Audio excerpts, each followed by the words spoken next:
Okay, pagkatapos ng exercise, punta naman tayo sa paligid ng site para i-check yung mga activity ng mga tao natin. So ito yung isa, si Mr. Grass Cutter. Tinitring niya yung mga mahahaba ng damo dahil may parating kami VIP ngayong linggo na to. Okay.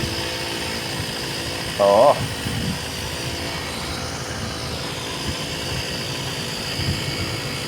So yun.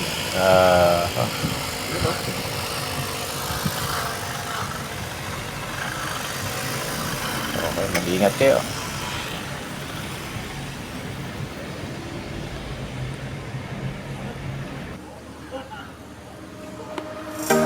Wala pa rin, pre?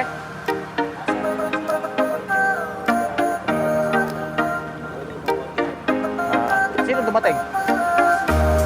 Nasaan?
maghapon siya, maghapon.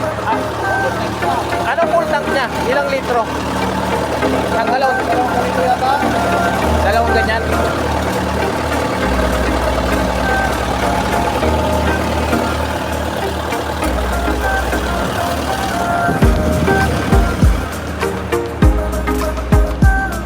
Lex!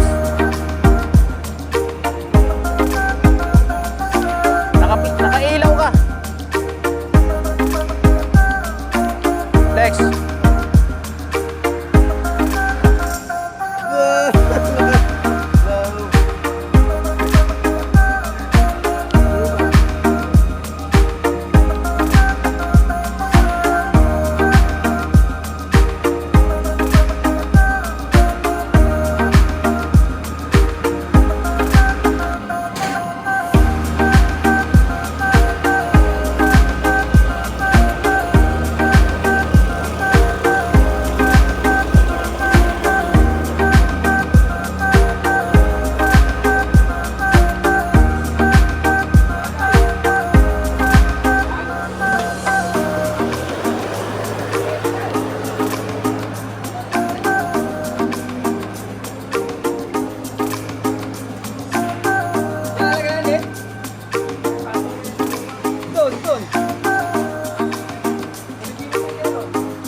Ito. Dami na.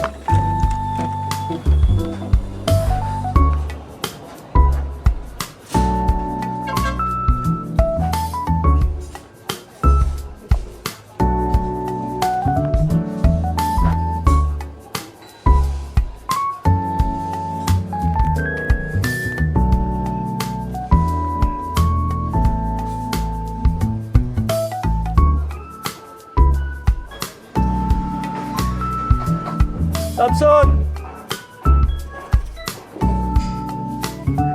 Mahiya-hiya ka pa. Hello? Hindi ka makakagawa ng masama dito. Nakakaano eh. Nakakarinig ko na to. Ganito ka lang eh, di ba? Tapon na natin? Kaya natin tapon yan. Pakako natin sa bobcat. Tapos iuulog dun sa mga gilid-gilid ng ano, mga malalim na kanal. Hindi kasi pwede ilagay natin yan dun eh. Dahil dumudulas daw yung gulong ng truck. Delikado. Pwede yan ano. Mabigay sa kaso wala na kukuha niya. Doon sa mga gilid-gilid, pahulog natin doon sa bobcat para wala nang ano.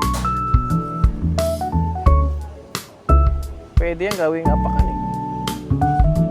Sa mga bahay. Oo, magandang ano yan.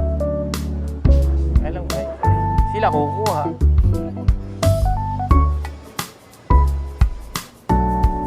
Sabi di ano? Okay na yan. Yung may mga pintura.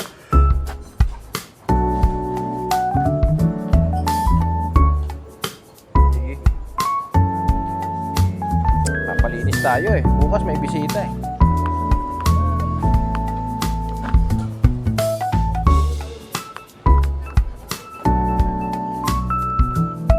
Lex! Ikaw na bahala doon? Ikaw na bahala doon?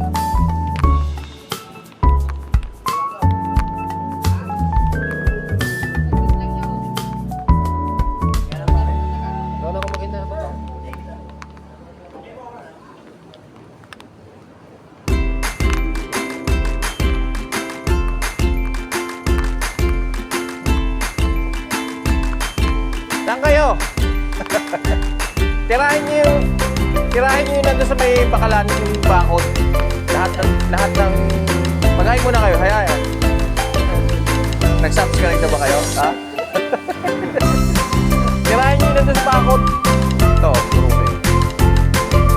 Di ano na rito kasi kaya naman niya ng grass cutter. Ito, oh. Di ba may itak naman tayo? Linisin nyo yung nandun dito. Yan ang makikita eh.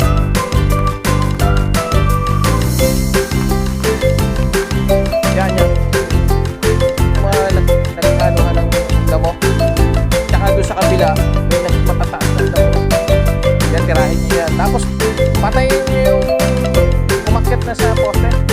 Putulin nyo lang yung pinaka-ugat nyo. Yun lang. Okay, sige yan. Papaano ko lang